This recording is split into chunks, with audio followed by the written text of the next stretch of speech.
أعوذ بالله من الشيطان اللعين الرجيم بسم الله الرحمن الرحيم الحمد لله رب العالمين والصلاة والسلام على سيد الأنبياء والمرسلين ومولانا أبي القاسم محمد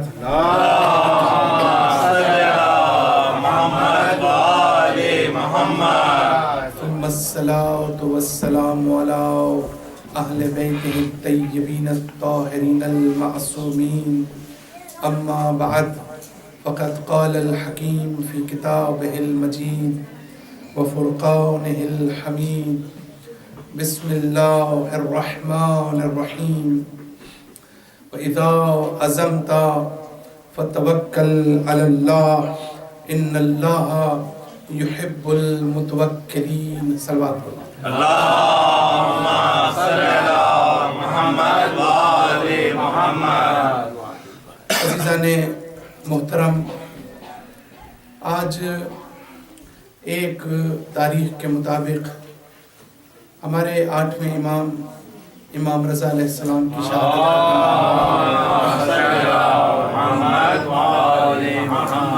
میں اسی مناسبت سے آپ حضرات کی خدمت میں اور حضرت حجت ابن الحسن امام زمانہ علیہ السلام کی خدمت میں تعزیت پیش کرتا ہوں۔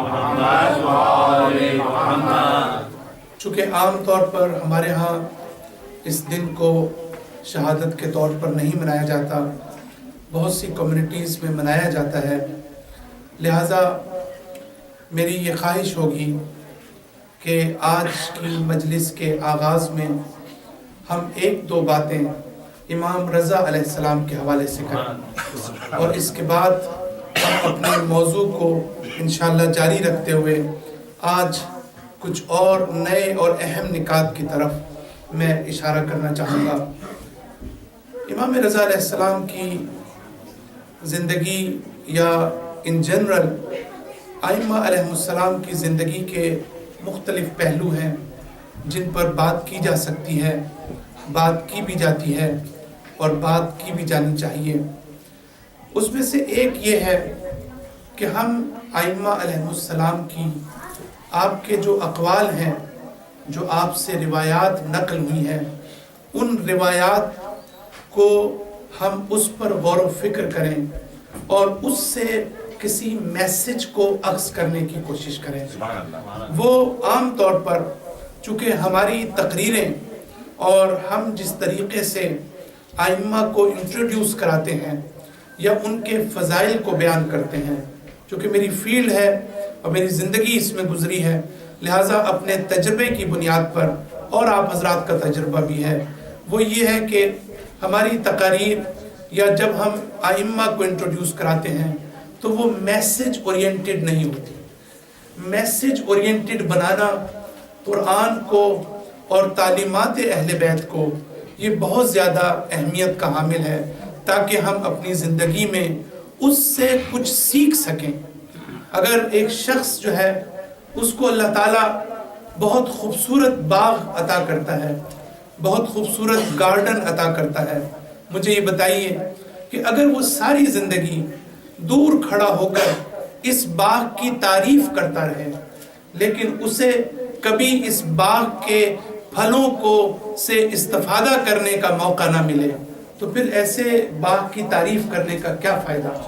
ہماری مثال بھی ایسے ہی ہے کہ ہم کب تک اسی طرح تعریف کرتے رہیں گے، کب تک اس بات پر فخر و مباحات کا اظہار کرتے رہیں گے کہ یہ ہمارا فخر ہے کہ اللہ تعالیٰ نے کائنات کی ان عظیم ہستیوں کو جو ہے ان کی پیروی، ان کی اطاعت اور ان کی محبت ہمیں عطا کی۔ لہٰذا ضرورت اس بات کی ہے کہ ہم ان شخصیات سے اپنی عملی زندگی میں استفادہ بھی کریں۔ صلوات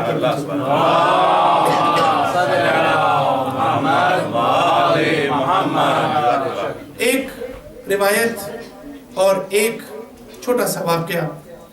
امام رضا علیہ السلام فرماتے ہیں کہ رحم اللہ الامرا، کہ خدا رحمت کرے اس شخص کے اوپر احیا امرنا، کہ جو ہمارے امر کا احیا کرتا ہے۔ امام علیہ السلام فرماتے ہیں کہ خدا رحم کرے اس شخص کے اوپر کہ جو ہمارے امر کا احیا کرتا ہے۔ تو کسی نے پوچھا کہ مولا آپ کے امر کے احیا سے کیا مراد ہے؟ آپ کے امر کو ریوائیو کرنے سے اس کا کیا مطلب ہے اور اس سے کیا مراد ہے؟ تو آپ نے کہا کہ جو شخص جو ہے یتعلم علومنا، کہ ہمارے امر کو احیا کرنے سے مراد یہ ہے کہ وہ شخص جو ہے یتعلم علومنا، نمبر 1 وہ ہمارے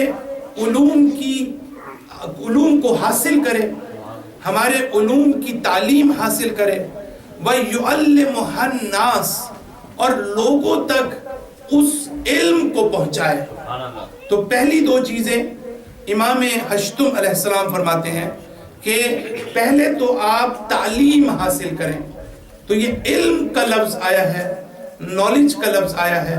تو عزیزان محترم، تعلیم کا مطلب یہ نہیں ہے کہ ہم 4 کتابیں پڑھ کر ہم یہ سمجھیں کہ ہم ممبر سے جو ہے وہ اسلامی تعلیمات کی ترویج کر سکتے ہیں، بلکہ امام جب کہتے ہیں تعلیم حاصل کرنا، تو تعلیم حاصل کرنے کا وہی مطلب ہے کہ جو آج دنیا کی اکیڈیمک سوسائٹیز میں تعلیم حاصل کرنے کا مطلب سمجھا جاتا ہے۔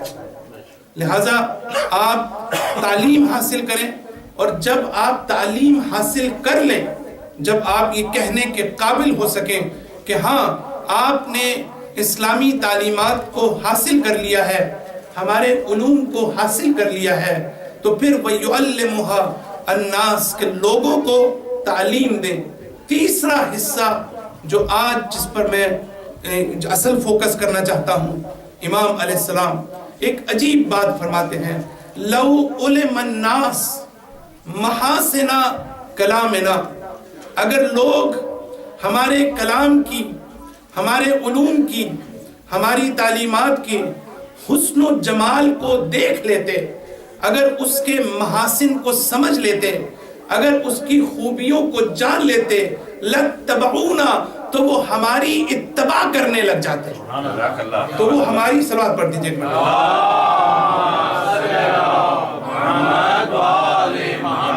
تو وہ ہماری پیروی کرنے لگ جاتے۔ جو واضح ترین جو پیغام ہے، جو میسج ہے، وہ یہ ہے کہ اگر آج اہل بیت کے ماننے والے تعداد میں کم ہیں، تو اس کی وجہ یہ ہے کہ ہم نے ان کے علوم کو ایسے پیش ہی نہیں کیا، ہم نے ان کے علوم کے محاسن کو اور خوبیوں کو دنیا والوں کے سامنے ایسے بیان ہی نہیں کیا کہ لوگ ان کی پیروی کرنے لگ جاتے۔ صلوات پڑھ دیجئے۔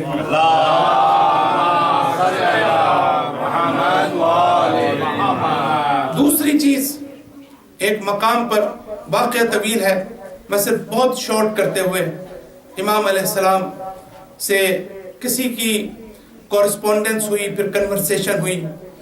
امام علیہ السلام کے حوالے سے وہ یہ جاننا چاہتا تھا شخص یا ان کا صحابی کہ میں ان کے دل میں میری حیثیت کیا ہے، بہت توجہ کیجئے، میرے ان امام کے دل میں میری کیا قدر و قیمت ہے۔ اور یہی اس نے پوچھا کہ مولا میں یہ پوچھنا چاہتا ہوں کہ کیا آپ میرے لیے دعا کرتے ہیں یا نہیں کرتے؟ امام نے کہا کہ یہ تم کیسے کہہ سکتے ہو کہ میں تمہارے لیے دعا نہیں کرتا ہوں گا، تمہاری فیملی کے لیے میں دعا نہیں کرتا ہوں گا۔ پھر امام علیہ السلام ایک تاریخی بات کرتے ہیں جو ہم سے ڈائریکٹلی ریلیٹڈ ہے۔ امام علیہ السلام فرماتے ہیں کہ اگر تم، بہت توجہ کیجئے گا، کہ اگر تم یہ جاننا چاہتے ہو کہ میرے دل میں تمہارا کیا مقام ہے، اگر تم یہ جاننا چاہتے ہو کہ میرے دل میں تمہاری کیا قدر و قیمت ہے، تو اس کا بہترین راستہ یہ ہے کہ تم اپنے قلب میں جھانک کر دیکھو کہ تمہارے دل میں میری کیا قدر و قیمت ہے، تمہارے دل میں میرا کیا مقام ہے۔ تم دل کی گہرائیوں سے دیکھو، تم اپنے آپ کو دھوکہ مت دو، تم اپنے آپ کو فریب میں مبتلا نہ کرو، تم اپنے آپ کو صرف دعوے مت کرو، بلکہ اپنی شخصیت اور اپنی ذات کی گہرائیوں میں جھانک کر دیکھو کہ میرا واقعہ تمہارے دل میں کیا مقام ہے۔ جو مقام میرا تمہارے دل میں ہوگا بے عین ہی وہی مقام تمہارا میرے دل میں ہوگا۔ صلوات پڑھ دیجئے۔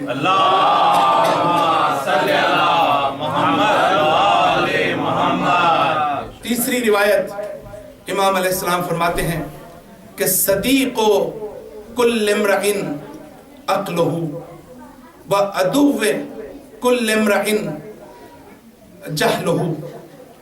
تمہارا ایک ہی دوست ہے، تمہارا ایک ہی دشمن ہے۔ ہم زندگی میں اپنے دوست اور دشمن کی جب بات کرتے ہیں تو ہم اپنے وجود سے باہر اس دوست اور دشمن کو تلاش کرتے ہیں، اور ہم یہ سمجھتے ہیں کہ فلاں ہمارا دوست ہے اور فلاں ہمارا دشمن ہے۔ امام علیہ السلام اس حدیث میں، کہ جس کی میں وضاحت اس وقت نہیں کر سکتا، میں نے بعض مجالس میں بڑی تفصیل سے اس روایت پر روشنی ڈالی ہے، لیکن صرف آپ کو تبرکاً میں آپ کی خدمت میں پیش کرنا چاہتا ہوں کہ امام علیہ السلام فرماتے ہیں کہ دیکھو، تم اگر دوست کو پہچاننا چاہتے ہو، تم اگر دشمن کو پہچاننا چاہتے ہو، تو اپنی ذات سے باہر مت دیکھو، اپنی ذات کے اندر دیکھو۔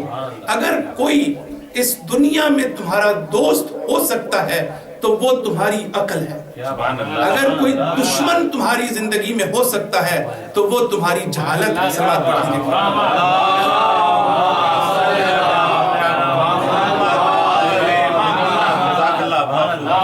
ہم اپنی دنیا اور زندگی اور اپنے وجود سے باہر چیزوں کو تلاش کرتے ہیں، لیکن ہم نے کبھی اس پر غور نہیں کیا کہ یہ علم حاصل کرنا، نالج حاصل کرنا، عقل حاصل کرنا اور اویئرنیس، بصیرت، آگاہی، یہ انسائٹ فل ہونا، یہ کتنا اہم ہے ہماری زندگی میں کہ ہم ان چیزوں کے اوپر جو ہے وہ توجہ کر سکیں۔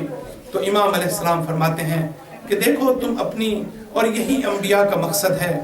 امام علی علیہ السلام نہج البلاغہ کے پہلے خطبے میں آپ ارشاد فرماتے ہیں کہ انبیاء کے آنے کے جو مختلف مقاصد کی طرف آپ اشارہ کرتے ہیں، اس میں سے ایک مقصد یہ ہے کہ لِيَثِيرُ دَفَائِنَ الْعُقُولِ، کہ انبیاء کو اللہ تعالیٰ نے اس کائنات میں اس لیے بھیجا ہے کہ تاکہ وہ انسان کی چھپی ہوئی عقل کو باہر نکال سکے۔ وہ عقل کہ جو زمین میں دفن ہو چکی ہے، وہ عقل جو ایکٹیویٹ نہیں ہو سکی، اس عقل کو ایکٹیویٹ کیا جا سکے۔ تو یہ دفائن العقول کا مطلب ہوتا ہے خزانہ۔ دفائن کہتے ہیں خزانہ یا گنج۔ تو عقل جو ہے وہ ایک خزانہ ہے، اور خزانہ آپ اس تک پہنچنے کے لیے تو آپ کو زمین میں کھدائی کرنی پڑتی ہے، اور اس کے بعد آپ زمین کی گہرائیوں میں، بہت توجہ کیجئے گا، زمین کی گہرائیوں میں جا کر پھر آپ سونا، طلا یا چاندی کو آپ حاصل کرتے ہیں، وہ بھی پیور فارم میں نہیں بلکہ امپیور فارم کے اندر۔ پھر آپ اس کو ایک پروسیس سے گزارتے ہیں، پھر آپ اس کو نکھارتے ہیں، اس کو پیوریفائی کرتے ہیں، پھر کہیں جا کے وہ خزانہ اپنی اصل قدر و قیمت حاصل کرتا ہے۔ تو اللہ یہ کہتا ہے کہ یہ امام علی فرماتے ہیں کہ اللہ انبیاء کو اس لیے بھیجتا ہے کہ تمہاری عقل کو جو را فارم میں پہلے اس کو باہر نکالے اور پھر اس کو پیوریفائی کرے۔ سوال کریں۔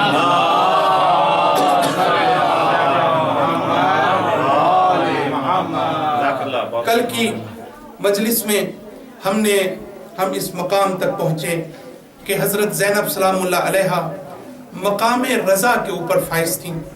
آپ نے اس کائنات کو جس نگاہ سے دیکھا، اس نگاہ سے ایک عارف انسان صرف اس حالات کو دیکھ سکتا ہے، وہ کہ جس کی پرسیپشن، وہ کہ جس کا ورلڈ ویو ڈیوائن ہو اور الہی ہو۔ اگر وہ اس کائنات کے ہر چیز کو اللہ کی ذات سے ریلیٹ کرنے، اللہ کی پریزنس اور ڈیوائن پرسیپشن اور ڈیوائن کلر کا حامل ہو، وہی اس قسم کی بصیرت رکھ سکتا ہے۔ جب ابن زیاد نے کہا کہ کیفا رأیتے فعل اللہ بے اخی کے، اے زینب تو نے اپنے بھائی کے سلسلے میں حکم خدا کو، فعل خدا کو، اللہ کے عمل کو کیسا پایا؟ تو کہا ما رائی تو الا جمیلا، کہ میں نے سوائے حسن و خوبی کے کچھ نہیں دیکھا اور کچھ نہیں پایا۔ یہ زینب ایک ہی واقعے کو، انہی مصائب کو، انہی مصیبتوں کو کہ جب یہ ابن زیاد سے ریلیٹ کرتی ہیں تو اس کو ظلم اور جبر و تشدد کی ایک شاہکار قرار دیتی ہیں، لیکن جب انہی حالات کو اللہ سے ریلیٹ کرتی ہیں تو اس کو حسن و جمال قرار دیتی ہیں۔ صلوات پڑھ دیجئے۔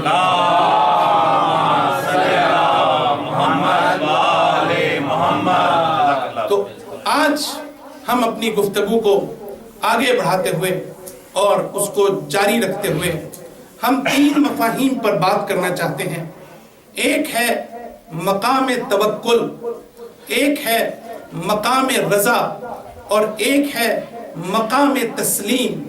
یہ تینوں مقامات ایسے ہیں کہ جب تک ہم ان کے درمیان اس باریک فرق کو نہ سمجھ سکیں اس وقت تک نہ تو امام حسین علیہ السلام کی ہم قربانی کو سمجھ سکتے ہیں، نہ ان کے اس اسپریچول مقام کو سمجھ سکتے ہیں، اور نہ ہی زینب و سید سجاد کی اس تحریک کو کہ جس کے تحت انہوں نے ابن زیاد اور یزید کو اس عظیم شکست سے دوچار کیا، ہم اس کو سمجھ سکتے ہیں۔ صلوات پڑھ دیجئے ایک مرتبہ۔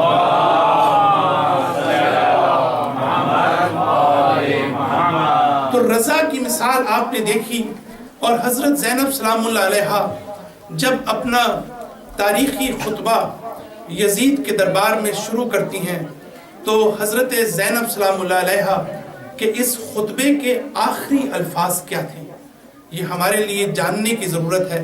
ہم اس کو سمجھیں کہ حضرت زینب نے اپنے خطبے کو کن الفاظ پر ختم کیا۔ حضرت زینب فرماتی ہیں فَالْحَمْدُلِلَّهِ الَّذِي خَتَمَ لِأَوَّلِنَا بِالسَّعَادَةِ وَالْمَغْفِرَةِ، حمد اس خدا کی کہ جس نے ہمارا آغاز سعادت اور مغفرت کے ساتھ کیا، والآخر، اور ہمارے والآخرنا بالشہادت والسعادت، کہ اور ہمارے جو آخرین ہیں ان کا انجام جو ہے وہ شہادت اور رحمت کے اوپر کیا۔ حمد اس خدا کی کہ جس نے ہمارا آغاز جو ہے وہ مغفرت اور سعادت پر کیا اور ہمارا انجام جو ہے وہ شہادت اور رحمت پر کیا۔ وَنَسْأَلُ اللَّهَ أَن يَكْمُلَ لَهُمْ الثَّوَابَ، میں اپنے رب سے یہ دعا کرتی ہوں کہ پروردگارہ ہمیں اس کا ثواب، اس کو مکمل فرما ثواب کو، وَيُوجِبْ لَهُمْ الْمَزِيدِ، اور اس ثواب میں مزید اضافہ فرما۔ اور پھر یہ فرماتی ہیں کہ حسبنا اللہ ونعم الوکیل، کہ ہمارے لیے صرف اللہ کی ذات کافی ہے، ہمارے لیے صرف اللہ جو ہے ہم اس کے اوپر انحصار کرتے ہیں، ہم اس کے اوپر بھروسہ کرتے ہیں۔ اور صحیح معنی میں توکل حضرت زینب نے اللہ پر کیا، اور اس توکل کرنے کی بنا پر حضرت زینب کو جو قوت و طاقت نصیب ہوئی، جو حضرت زینب کے جو جذبے میں اور جو ان کے حوصلے میں اضافہ ہوا، اس کے نتیجے میں آپ اتنے سخت ترین مصائب کا مقابلہ کرنے کے قابل ہو سکتے۔ تو وہ کون سا توکل ہے، وہ کون سا مفہوم توکل ہے کہ جو انسان کو ایسی قوت عطا کرتا ہے؟ وہ کون سا توکل ہے جو ہم اپنی زندگی میں کرتے ہیں لیکن ہماری زندگی پر اس کا کوئی اثر نہیں ہوتا؟ اصل چیز یہ ہے کہ ہم جب تک ایک ایک مفہوم کو نہیں سمجھیں گے اس وقت تک ہم ان اسلامی مفاہیم اور پرنسپلز کو اپنی زندگی میں ہم نافذ نہیں کر سکتے۔ تو ہم پہلی چیز جو آپ حضرات کی خدمت میں عرض کرنا چاہتا ہوں کہ ایک مقام توکل ہے، ایک مقام رضا ہے، اور ایک مقام تسلیم ہے۔ تو یہ توکل پر مجھے آج خاص طور پر بات کرنی ہے، رضا کے مسئلے کے اوپر میں نے بات کی ہے، لیکن ایک اس کے مختلف اینگلز ہیں۔ آپ حضرات سے گزارش ہے کہ ان زاویوں کو اور ان اینگلز کے اوپر آپ توجہ رکھیے گا کہ ہم کس کس اینگل سے آج اس مسئلے کا جائزہ لے رہے ہیں۔ ہو سکتا ہے کسی مجلس میں یا کم آپ کو موقع ملے کہ اسلام کے اس عظیم الشان اصول پر کوئی اتنی تفصیل کے ساتھ آپ کی خدمت میں بحث کریں. تو لہٰذا اس کی اہمیت کو سمجھتے ہوئے تھوڑا سا میں آپ کی توجہ کو اپنے ساتھ چاہوں گا کہ یاد رکھیے گا کہ توکل، امام حسین نے توکل بھی کیا، مقام توکل پر بھی تھے، مقام رضا پر بھی تھے، مقام تسلیم پر بھی تھے. اسی طرح حضرت زینب سلام اللہ علیہا کہ مقام توکل تھا.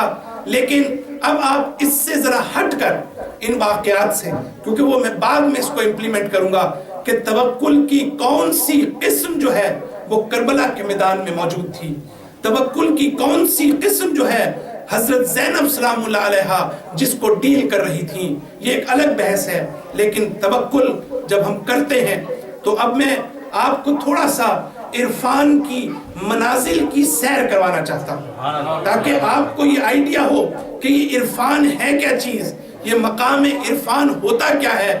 صرف آپ کو ایک تھوڑا سا آئیڈیا دینے کے لیے تاکہ شاید آپ میں سے کسی کے دل میں یہ تڑپ پیدا ہو کہ باقاعدہ انسان عرفان کی تعلیم حاصل کرنے کے لیے جو ہے اس کے اندر یہ جذبہ پیدا ہو، تو پھر اس مرحلے پر انسان اپنے استاد کو تلاش کرے. تو مقام توکل جو ہے وہ یہ ہے کہ توکل جب انسان کرتا ہے تو اس کا مطلب یہ ہوتا ہے کہ وہ کچھ کرنا چاہتا ہے اپنی زندگی میں، وہ ارادہ کرتا ہے اپنی زندگی میں، وہ کسی چیز کو پسند کرتا ہے کہ وہ یہ کام کرنا چاہتا ہے، وہ بڑا ولفل ہوتا ہے اس کام کو انجام دینے کے لیے، اور اس کے بعد وہ اللہ پر انحصار کرتا ہے اور گویا وہ اللہ سے یہ چاہتا ہے کہ اللہ بھی اسی چیز کو پسند کرے کہ جو میں پسند کر رہا ہوں، اللہ بھی اسی کام کو انجام دے کہ جو میں انجام دے رہا ہوں. تو پرنسپل کیا ہوا؟ پرنسپل میری ذات میں جو کام میں کر رہا ہوں اس کام کو میں چاہتا ہوں کہ وہ انجام پائے. یہ توکل کی ایک شکل.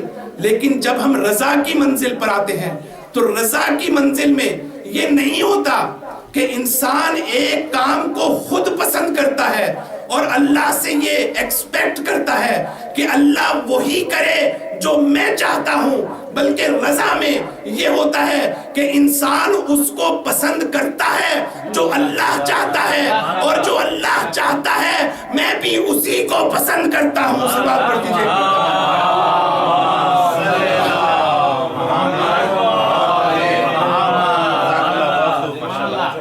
یہ ہے مقام رضا اور مقام توکل کے اندر فرق. توکل کے اندر آپ خود اپنی عملی زندگی میں آپ دیکھیں، ہم لوگ 1000 دفعہ کہتے ہیں کہ توکل علی اللہ، اللہ پر توکل، لیکن اندر ہمارے دل کی گہرائیوں میں یہ ہوتا ہے کہ یہ کام ہو جائے کسی طرح. لہٰذا پھر ہم اللہ کو مجبور کرنا چاہتے ہیں کہ یا اللہ تو اپنی بات چھوڑ، تیری رضا پتہ نہیں کیا ہوگی کیا نہیں ہوگی، تو جو ہم چاہتے ہیں وہ انجام دے. یہ مقام ہے ابتدائی. میں یہ نہیں کہتا یہ غلط ہے، انسان ہے، انسان کے لیولز ہوتے ہیں، لیکن یہ ایک انیشیل لیول ہے. عرفان لیولز کی بات کرتا ہے. جب عرفان لیولز کی بات کرتا ہے تو آپ پھر لیولز کو سمجھنے کی کوشش کریں. کوئی چیز غلط نہیں ہے، لیکن آپ یہ سمجھیں کہ آپ ہیں، ہم کس اسٹیج پر ہیں، ہم کس لیول پر ہیں. یاد رکھیے گا جب تک آپ لیولز کو نہیں سمجھیں گے آپ کو یہ کیسے پتا چلے گا کہ آپ خود کس لیول کے اوپر ہیں. لہٰذا عرفان آپ کو یہ بصیرت عطا کرتا ہے کہ آپ اپنی ایگزیکٹ سچویشن کو ڈیفائن کر سکیں اور ڈیٹرمن کر سکیں. ہم میں سے اکثریت، میں اپنے تجربے کی بنیاد پر یہ کہتا ہوں، ہم میں سے جو اکثریت ہے ہماری، ہمیں یہی نہیں پتا کہ ہمارا لیول کیا ہے. ہمیں یہی نہیں پتا. آج جو سائیکالوجی ہے، ماڈرن سائیکالوجی، جو ہیلتھ سائیکالوجی، جو میڈیکل سائنس، اس میں آج ایک تھیوری آئی ہے کہ جو ہمارے حکماں نے 14ویں اور 15ویں صدی میں، یہ جو میں بات کر رہا ہوں، میں نے یہاں کے سائیکالوجی کے ان رینون پروفیسرز کے ساتھ میں نے یہ بات کی. یہ صرف میں بیٹھ کر ممبر پر آپ کو دعویٰ نہیں کر رہا ہوں بیٹھ کر. میں نے ان کو یہ بتایا کہ یہ جو آپ کانٹینیوم کی تھیوری دے رہے ہیں، جو ہر چیز میں آپ یہ کہتے ہیں کہ کانٹینیوم کا پروسیس اس کائنات میں ہے، ایک چیز ہے کنٹینیوس اور ایک چیز ہے کنٹینیوم. یہ کنٹینیوم کا مطلب یہ ہے کہ یہ لیولز ایک تو ٹاپ لیول ہے اور ایک جو ہے بالکل نچلا لیول ہے, اور جو درمیان کے لیولز ہیں وہ اتنے آپس میں مکس اپ ہیں کہ آپ ان کو آپس میں جدا نہیں کر سکتے. اب میں میڈیکل سائنس سے آپ کی خدمت میں مثال دیتا ہوں کہ آپ مجھے یہ بتائیے کہ دنیا میں کتنے پرسنٹ لوگ ہیں جو 100% ہیلتھی ہیں, جو 100% یہ کہیں کہ ہمیں کوئی بیماری نہیں ہے. آپ بھی کہیں گے شاید گنتی کا بھی کوئی نہیں ہوگا. اب میں کہوں کہ دنیا میں کتنے پرسنٹ ایسے لوگ ہیں جو 100% بیمار ہیں, ان میں کوئی ہیلتھ نام کی کوئی چیز ہی نہیں ہے. آپ کہیں گے کہ یہ بھی بہت مشکل ہے. اب جو درمیان کے لوگ ہیں, اب ان کی تعداد کو دیکھیے کہ وہ ہیلتھ بھی ہے ان میں اور ان میں سکنس بھی ہے. تو ہیلتھینس اور سکنس یہ ہر انسان کے اندر پائی جاتی ہے. لیکن مجھے یہ بتائیے, کیا آپ میں سے کوئی یہ ڈٹرمن کرنے کے قابل ہے, کیا دنیا کی کوئی میڈیکل سائنس یہ ڈٹرمن کر سکتی ہے کہ آپ کے ہیلتھ کا لیول کیا ہے اور آپ کی سکنس کا لیول کیا ہے؟ سوال پڑھ دیجئے.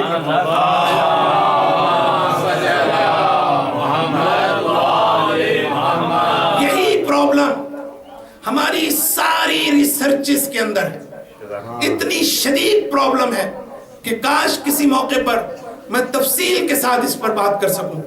اور وہ یہ ہے کہ یہ جو ہم چیزوں کو سیاہ و سفید کی شکل میں دیکھتے ہیں, یہ جو ہم چیزوں کو حق و باطل کی شکل میں دیکھتے ہیں, یہ جو ہم چیزوں کو اتنا آسان سمجھ بیٹھے ہیں کہ یہ حق ہے اور یہ باطل ہے, یہ غلط ہے, یہ صحیح ہے, یہ سفید ہے, یہ سیاہ ہے, اور گویا ہم یہ سمجھتے ہیں کہ ہم بڑے آرام سے حق و باطل کو جدا کرنے کے قابل ہیں. جس طرح سے ہم ہیلتھ اور سکنس کو ہم آپس میں اتنے آرام سے جدا نہیں کر سکتے, اسی طرح ہم حق اور باطل کو بھی اتنے آرام سے جدا نہیں کر سکتے. تو اب مجھے کہنے کی اجازت دیجئے, یہ جو ہم بڑے آرام سے کلیم کرتے ہیں کہ ہم مسلمان ہیں, ہم شیعہ ہیں, ہم محب اہل بیت ہیں, ہم مومن ہیں, ہمارے اندر نہ کفر ہے, ہمارے اندر نہ شرک ہے, نہ ہمارے اندر غیر اسلامی چیزیں ہیں, یہ بھی اسی تھاٹ اور اسی مسکنسیپشن کا نتیجہ ہے. جبکہ قرآن کچھ اور کہتا ہے. قرآن یہ کہتا ہے کہ اس دنیا میں مومنین کی اکثریت جو ہے وہ مشرک ہے اور اللہ کے ساتھ شرک کرتی ہے. ایسا بات پڑھ دیجئے.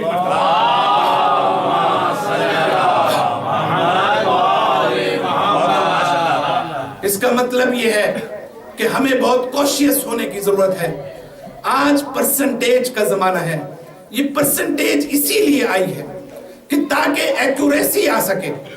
آپ کو یہ پتا ہو کہ اتنے پرسنٹ آپ مسلمان ہیں, اتنے پرسنٹ آپ کافر ہیں, اتنے پرسنٹ ہم مشرک ہیں. البتہ مشرک سے مراد میں عرض کر دوں کہ مشرک سے مراد شرک خفی ہے, یعنی وہ شرک جو ایکسیپٹیبل ہے.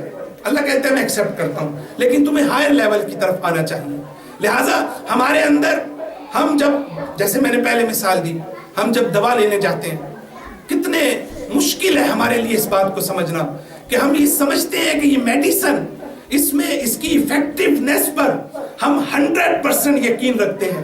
لیکن کتنا مشکل ہے یہ سمجھنا کہ اصل ایفیکٹونیس اس دوا اور میڈیسن کی نہیں ہے, بلکہ وہ اللہ کی قدرت اور پاور ہے جو اس میڈیسن کے پیچھے موجود ہے. لہٰذا ہمارے لیے مشکل ہے یہ چیز سمجھنا. تو ہم شرک میں گرفتار ہو جاتے ہیں اور میڈیسن کو انڈیپینڈنس حیثیت دے دیتے ہیں.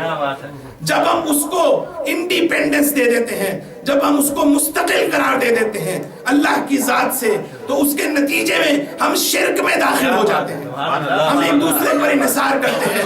تو کیا ہوا کہ کوئی سوال پڑھ دیجیے.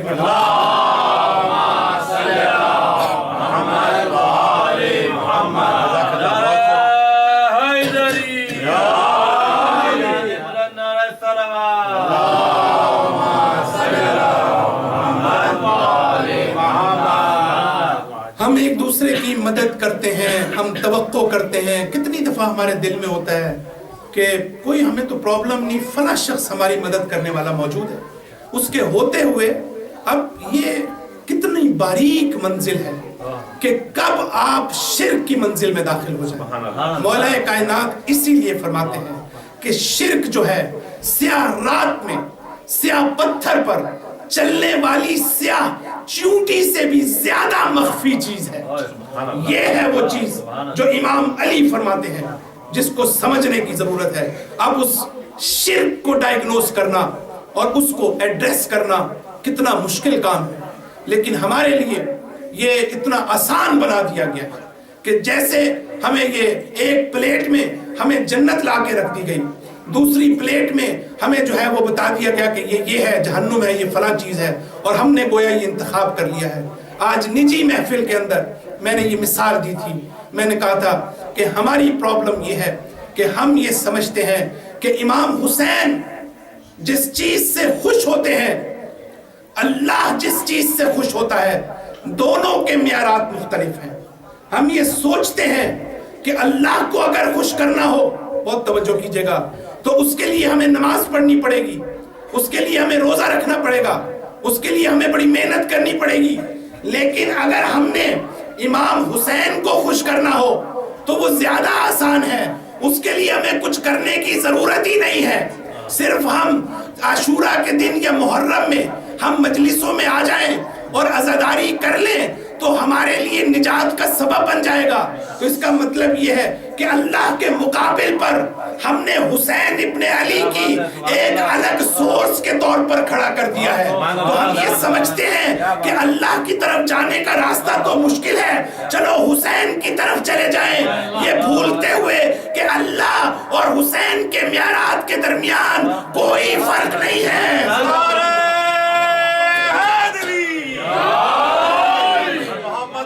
محمد صلوات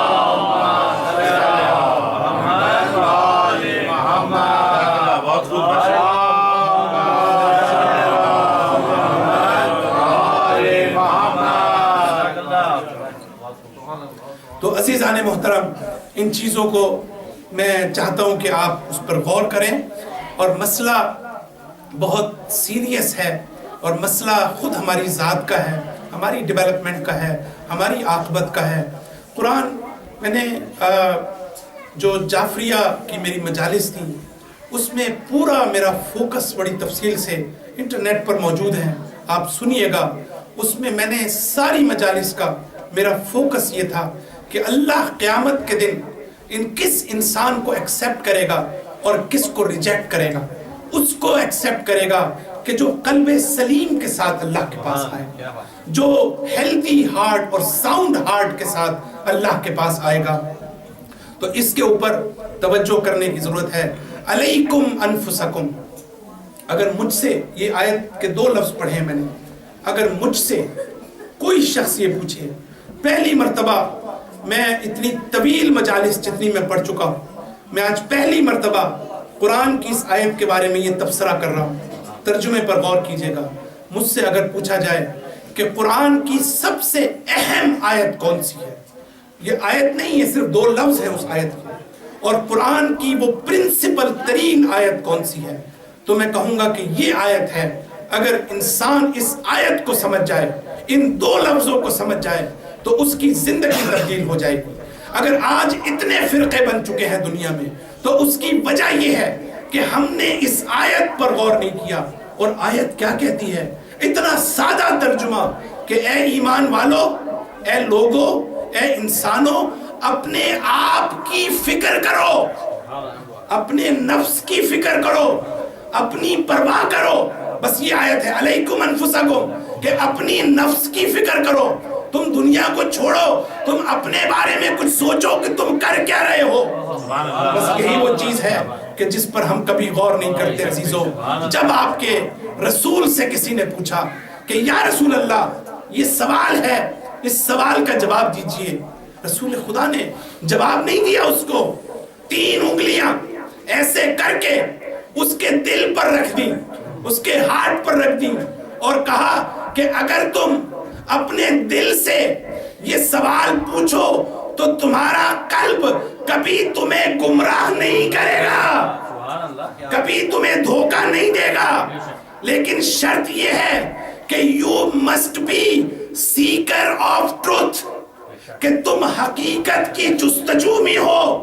تو گویا تمام مکاتب کی پرابلم یہ ہے کہ ہمارے اندر وہ تڑپ پیدا نہیں ہوتی، وہ تڑپ یہ ہے کہ ہم عاشق ہو جائیں ٹروتھ کے اور ٹروتھفلنس کے، ہم حقیقت کے عاشق ہو جائیں، لیکن ہمارے لیے مشکل ہوتا ہے، ہم بجائے اس کے کہ حقیقت کی پرستش کریں، بجائے اس کے کہ ہم حقیقت کے عاشق ہوں، ہمارے اندر یہ تڑپ ہو کہ حقیقت کیا ہے، ٹروتھ کیا ہے، اس کو سمجھیں، ہمارے اندر جو ہیبٹس ڈیولپ ہو گئی ہیں، ہم اپنی فکر کے عادی ہو جاتے ہیں، ہم اپنے فکر کے غلام ہو جاتے ہیں، جیسے ہم چائے کے عادی ہو جاتے ہیں، جیسے ہمارے اندر دوسری چیزوں کی ایڈکشن پیدا ہو جاتی ہے، کبھی کبھی ہم غلط فکر کے ایڈکٹڈ ہو جاتے ہیں۔ غور کیجئے گا اس بات کے اوپر، یہ نشہ جو ہے یہ صرف سبسٹنس ابیوز کے بارے میں نہیں ہے، یہ صرف الکوہل ابیوز اور یوز کے بارے میں نہیں ہے، یہ ایک ایسی حقیقت ہے کہ یہ ایڈکشن کی پرابلم یہ ہر سطح پر ہے، یہ ایسی ہے کہ چائے کے ایڈکٹڈ ہیں، سموکنگ کے ہیں، اور اپنی غلط فکر کے ایڈکٹڈ ہونا، اپنی غلط فکر کو مت چھوڑنا، نہ چھوڑنا، اور جب ہمیں حق بتایا جائے تو ہم اس کو تسلیم نہیں کر سکتے۔ آج فرض کریں 30 سال کی ریسرچ کے بعد اگر آج میرے سامنے یہ پتہ لگ جائے کہ اصل مسئلہ یوں نہیں تھا تو یوں تھا، تو میں اتنا کنوینینٹ ہوں اور اتنا کمفرٹیبل ہوں اپنی 30 سالہ فکر کو چھوڑ کر اس نئی فکر کو ایڈاپٹ کرنے میں۔ سوال کر دیجئے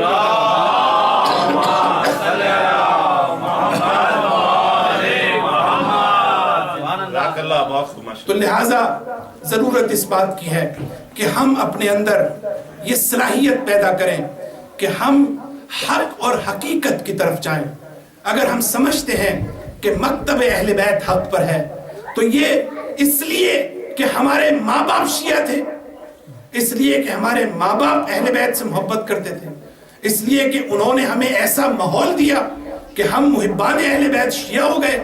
تو مجھے بتائیے آپ میں اور اس میں کہ جس کے ماں باپ کرسچن تھے، جس کے ماں باپ یہودی تھے، کہ جس نے بچے کو یہودی ماحول دیا، جس نے بچے کو کرسچن ماحول دیا، اس میں اور ہمارے اندر انصاف سے بتائیے فرق کیا ہے؟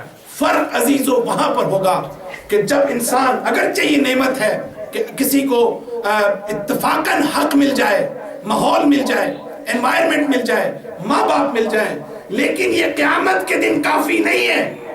جو چیز قیامت کے دن کافی ہے وہ یہ کہ آپ اپنی معرفت کے ساتھ حق کو پہچانیں، آپ اپنی عقل اور بصیرت کے ساتھ آپ اس کو سمجھیں کہ جس راستے پر میں چل رہا ہوں وہی حق پر ہے، اور آپ کے پاس اس کے دلائل ہونے چاہیے۔ سبات پڑھ دیجیے۔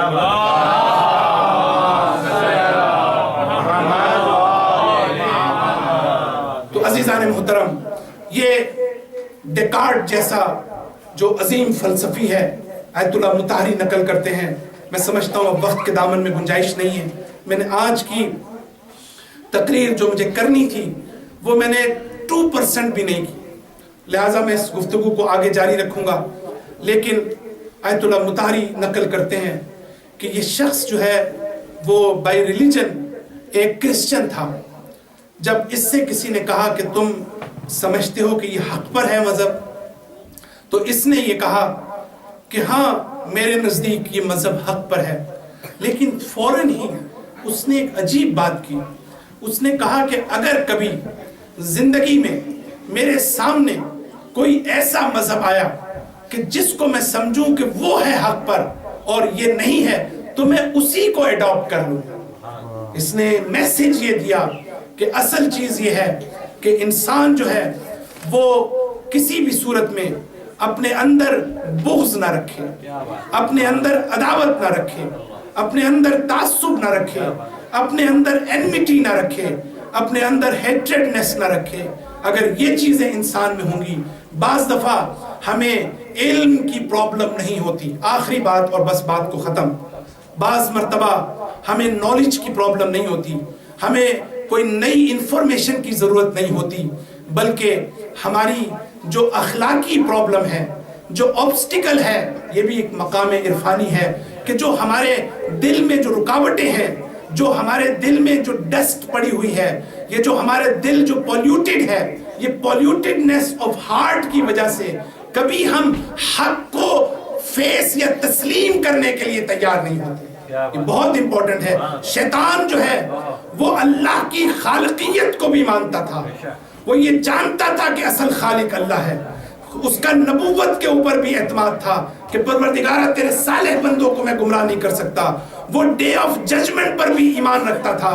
تو مجھے یہ بتائیے کہ جب شیطان میں یہ تینوں پرنسپلز موجود تھے، اس کی خدا شناسی میرے اور آپ سے زیادہ تھی، اس کا فہم نبوت میرے اور آپ سے زیادہ تھا، اور اس کا ڈے آف ججمنٹ کو شناخت کرنا وہ بھی میرے اور آپ سے زیادہ تھا۔ ان ساری چیزوں کے ہوتے ہوئے اس نے امر خدا کا انکار کیا، اور انسان کے سامنے اس تکبر کی وجہ سے، اس غرور کی وجہ سے اس نے اس حقیقت کو اور اس ٹروتھ کو تسلیم کرنے سے انکار کر دیا۔ تو معلوم ہوا کہ کبھی انسان ٹروتھ کو اس لیے نہیں تسلیم کرتا کہ اس کی نالج کم ہوتی ہے اپنی جہالت کی وجہ سے، لیکن کبھی جہالت کی وجہ سے نہیں بلکہ اخلاقی پستی کی وجہ سے انسان ٹروتھ کو تسلیم نہیں کرتا۔ سلام پڑھ دیجیے۔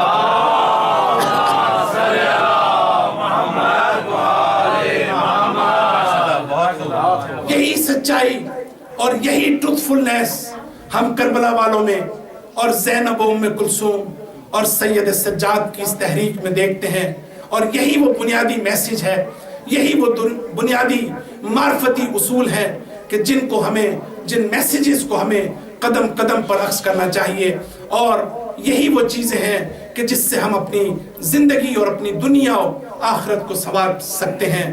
عزیزارو، کل کے آپ نے مرثیہ بھی سنا اور کل کے مصائب بھی آپ کے ذہن میں ہے کہ یہ وہ ایام ہیں، ان ایام کی مناسبت سے زینب و ام کلثوم اور سید سجاد، یہ اسرا کا قافلہ جب دربار یزید کے اندر پہنچتا ہے تو امام سجاد سے روایت ہے کہ ہم 12 افراد تھے، اور 12 افراد کو ایک رسی سے باندھا گیا تھا، ایک رسی کا سرا میرے ہاتھ سے اور اس رسی کا دوسرا سرا میری پھوپھی زینب کے ہاتھ سے باندھا گیا، اور میں نے یزید کو یہ خطاب کر کے کہا، یزید اگر ہمارے جد رسول خدا آج اس حالت میں ہمیں دیکھتے تو وہ کیا کہتے؟ عزیزارو، یہی وہ منزل تھی کہ اس کے بعد اس یزید خبیث اور ملعون نے سر حسین کے ساتھ بے ادبی کرنا شروع کر دی۔ روایت کے الفاظ یہ ہیں کہ اس یزید نے جس وقت سر حسین کو لایا گیا، اس سے پہلے کہ یہ حرکت کرتا، تاریخ یہ بتاتی ہے کہ زینب کا نوحہ تھا اپنے بھائی کے سر کو دیکھ کر، اور کہا کہ بھیا، اے مکہ و منا کے فرزند، اے فاطمہ زہرا کے فرزند، اے علی ابن مرتضیٰ کے فرزند، یہ کہنا تھا کہ تاریخ یہ بتاتی ہے کہ زینب کے گریے کو دیکھ کر دربار یزید میں سب کی آنکھوں میں آنسو آ گئے۔ عزیزارو، جس وقت زینب یہ کہہ رہی تھی تو اس یزید نے اس چھڑی کے ذریعے سے حسین ابن علی سر کے دندان مبارک کے ساتھ بے ادبی کرنا شروع کی، لیکن یہ کرتے ہوئے یہ کہہ رہا تھا، ارے میرے بدر کے اجداد کہاں ہیں؟ آ کر وہ دیکھیں کہ میں نے ان کے قتل کا کیسے بدلہ لیا۔ یہ بنی ہاشم ہیں کہ جنہوں نے ایک ڈھونگ رچایا تھا، ارے کوئی وحی نہیں آئی، کوئی چیز اللہ کی طرف سے خبر نازل نہیں ہوئی۔ عزیزارو، یہ کہتا جا رہا تھا اور یہ بے ادبی کر رہا تھا، لیکن میں کہوں گا کہ جب اس مقتل کو میں پڑھتا ہوں تو ایک عجیب سی کیفیت اس تاریخ کو دیکھ کر طاری ہو جاتی ہے کہ ایک صحابی اسی وقت کھڑا ہوتا ہے، ابو برزہ نام کا، اور کہا کہ یزید، میں نے اپنی آنکھوں سے دیکھا ہے کہ رسول خدا ان انہی لبوں پر بوسہ دیتے تھے۔